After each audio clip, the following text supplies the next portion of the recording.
सुप्रभात. संस्कार भारतीचं हे पुणे केंद्र आहे. आज रविवार 20 सप्टेंबर 2020 म्हणजे भारतीय सौर 29 शार्वरी नाम संवत्सर शालिवाहन शके 1942 अधिक अश्विन महिना शुक्ल पक्ष तृतीया तिथी.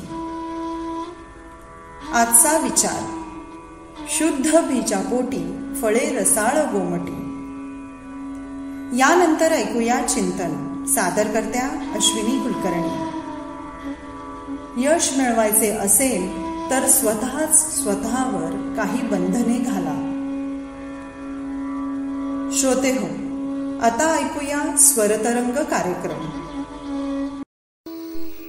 श्रोते हो, स्वरतरंग या कार्यक्रमात आज आपण ऐकणार आहोत वायोलिन या वाद्याविषयी. सादर करणार आहेत स्वप्ना दातार. स्वप्ना दातार यांचे प्राथमिक शिक्षण सौ मीरा पटवर्धन यांच्याकडे झाले. त्यानंतर पंडित अतुल कुमार उपाध्याय यांच्या मार्गदर्शनाखाली त्यांनी पुणे विद्यापीठातून BA ही पदवी प्राप्त केली. तसेच गेली 15 वर्ष त्या पंडित वसंतराव शेवलीकर यांच्याकडून मार्गदर्शनही घेत आहेत. त्यांच्याबरोबर वायलिन वादनासाठी सहकलाकार आहेत सिद्धी देशपांडे, जानवी सुमंत आणि वेधा पोळ. ऐकूयात वायलिन वाद्याविषयी बरंच काही स्वप्ना दातार यांच्याकडून.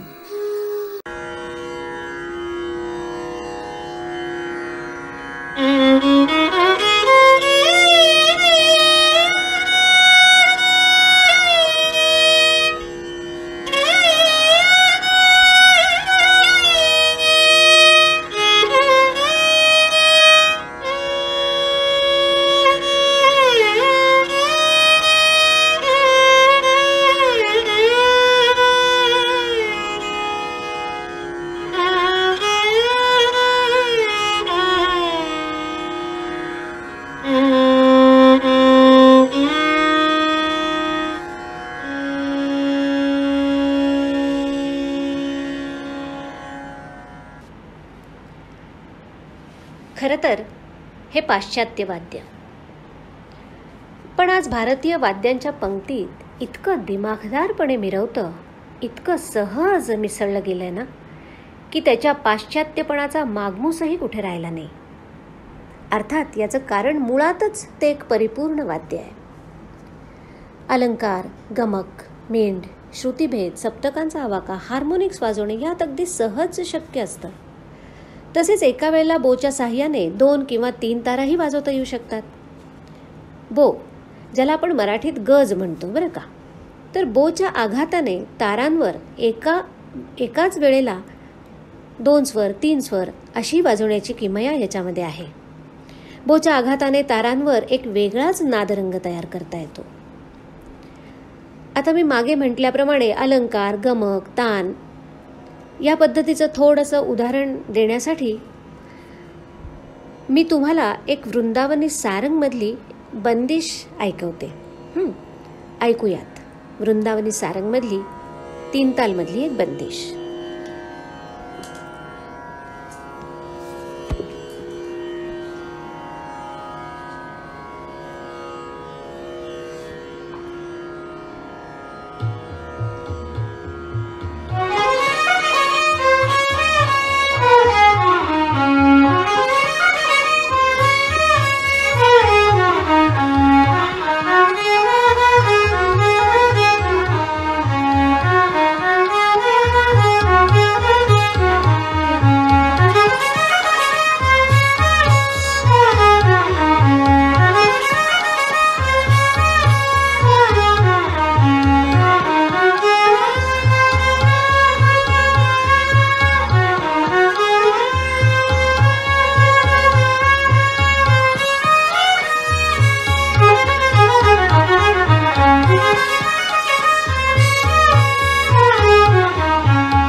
पाहिलं, जगातलं कुठलंही संगीत याच्यावर वाजवता येतं.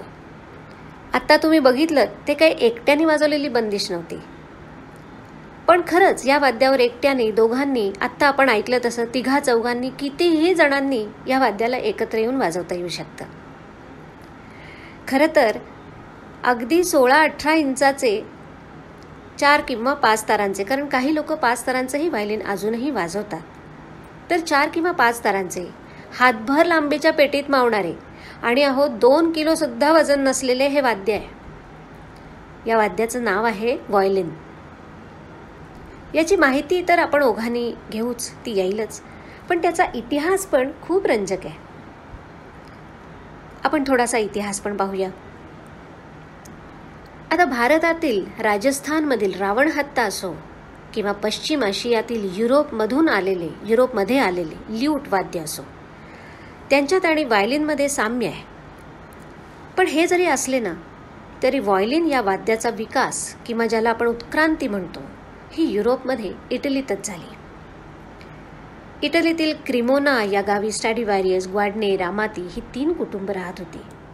व्हायलिनमध्ये कोण सगळ्यात अधिक चांगलं काम करतं ह्याची जणू त्यांच्यात चुरस असायची. 1750 ते 1790 यामधल्या काळात त्यांनी बनवलेल्या व्हायलिन वाद्याचा आजही संगीत क्षेत्रात खूप मोठा दबदबा आहे. व्हायलिनचे कुटुंबही तिथेच बनले गेले. कुटुंब म्हणजे काय, तर आत्ता भारतात जे व्हायलिन दिसतं ना, ते सगळ्यात छोटं. त्याहून जरा मोठं त्याला व्हिओला म्हणतात. त्यानंतर चेलो, त्याला सेलो असंही म्हणतात बरं का. आणि सगळ्यात मोठे म्हणजे फिडल बेस किंवा डबल बेस.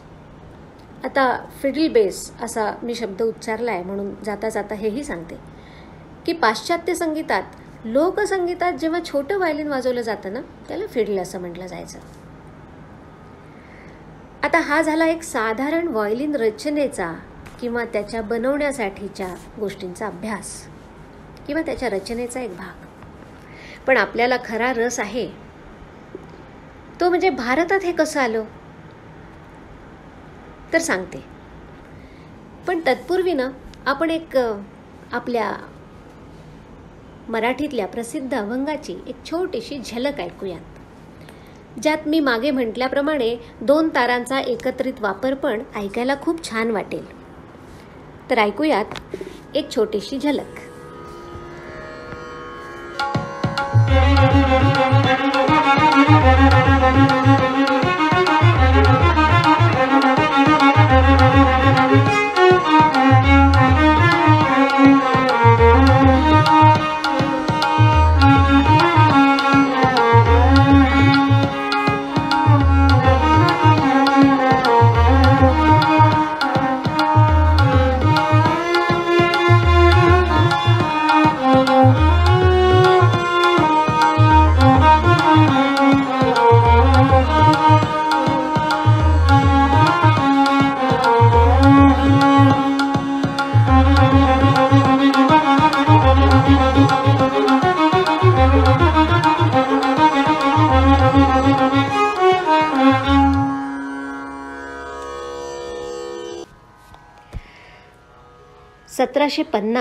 ते 1800 पर्यंतचा काळ असेल.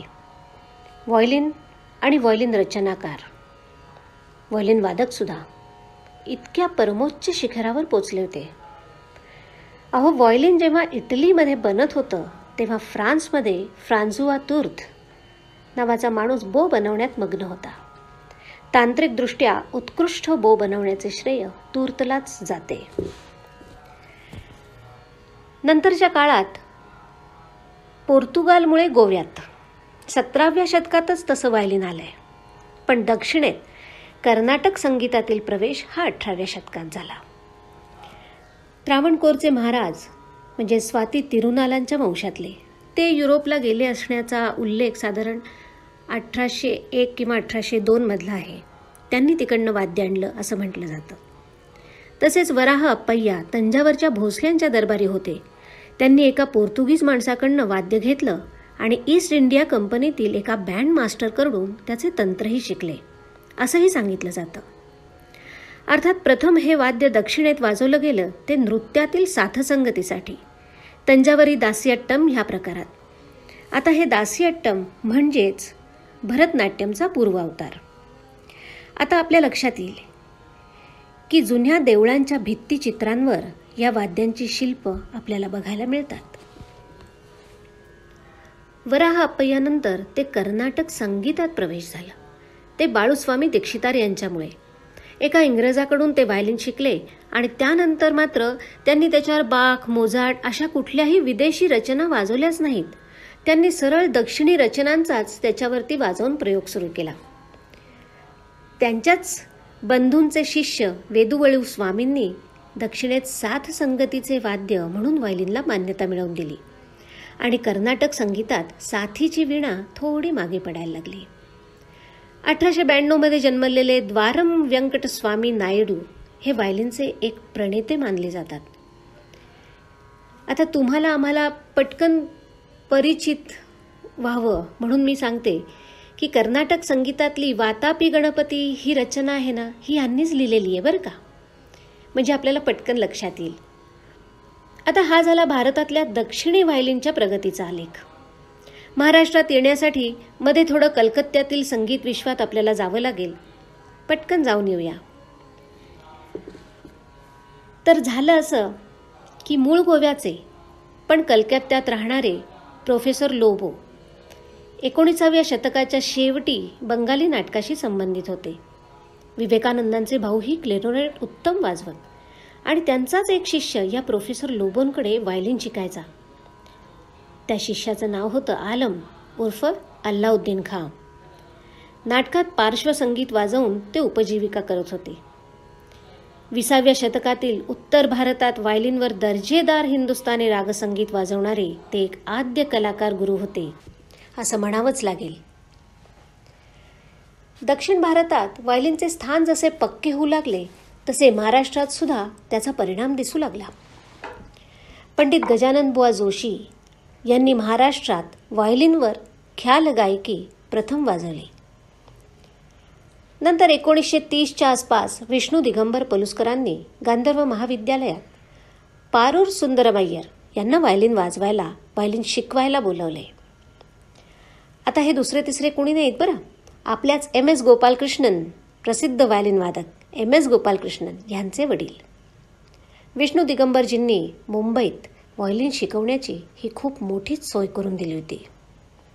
त्यानंतर एक 2-3 वर्षात म्हणजे 1932-34च्या दरम्यान विष्णू नारायण भातखंडे यांनी आपल्या लखनौच्या मॉरिस संगीत विश्वविद्यालयात विष्णू गोविंद जोग यांना व्हायलिन शिकवण्यासाठी पाचारण केले. तुम्हा आम्हाला सगळ्यांना माहितीच आहे, नंतर VG जोग या नावानेच ते प्रसिद्ध व्हायलिन वादक म्हणून त्यांनी नावलौकिक मिळवला. खरं सांगायचं तर महाराष्ट्रात पंडित गजानन बुवा, पंडित पारसेकर, VG जोग, VK प्रधान, वसंत रानडे अशी अनेक मराठी मंडळी व्हायलिन वादनात पुढे येऊ लागली. DK दातार हे तर व्हायलिन वादन परंपरेतील उत्तम व्हायलिन वादक. आजही महाराष्ट्रात कितीतरी मुले-मुली व्हायलिन वादनात तरबेज होत आहेत. त्यांच्याचपैकी काही तरुण कलाकारांकडून ऐकूयात वृंदावनी सारंगमधली एक द्रुत लयीतील बंदिश आणि मग थोडासा चित्रपट संगीतातील व्हायलिन वादनाचा आढावा घेऊयात.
महाराष्ट्रातील या सर्व व्हायोलिन वादकांच्या मांदियाळीत एन राजम हेही नाव त्या काळात प्रसिद्धीस येऊ लागले होते.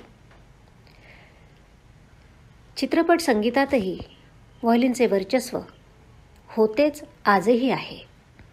शास्त्रीय संगीताबरोबरच चित्रपट संगीतातही हे वाद्य तेजाने तळपू लागले. सॉन्ग व्हायोलिनलाही महत्त्व प्राप्त झाले, ग्रुप व्हायोलिनला महत्त्व होतेच. पहा बरं, त्यागराज दीक्षितारपासून इलाईराजापर्यंत, उस्ताद अल्लाउद्दीन खाँ साहेबांपासून पंडित पलुस्कर, पंडित भातखंडे, पंडित डी.के. दातार, पंडित व्ही.जी. जोग, पंडिता एन राजम यांच्यासारखे शास्त्रीय संगीतातले दिग्गज, तर चित्रपट संगीतात गजानन कर्नाड, अनिल मोहिले, प्रभाकर जोग, उत्तम सिंह, अमळ हरदीपूर अशी कितीतरी नावं घेता येतील. युरोपात जन्म झालेले, दक्षिणेत स्थिरावत, मध्येच उत्तर भारत करून महाराष्ट्रामध्ये स्थान बसवलेले व्हायोलिन हे वाद्य. पण खरंच आज असं म्हणावंसं वाटतं की व्हायोलिन खऱ्या अर्थाने भारतीय वाद्यच आहे.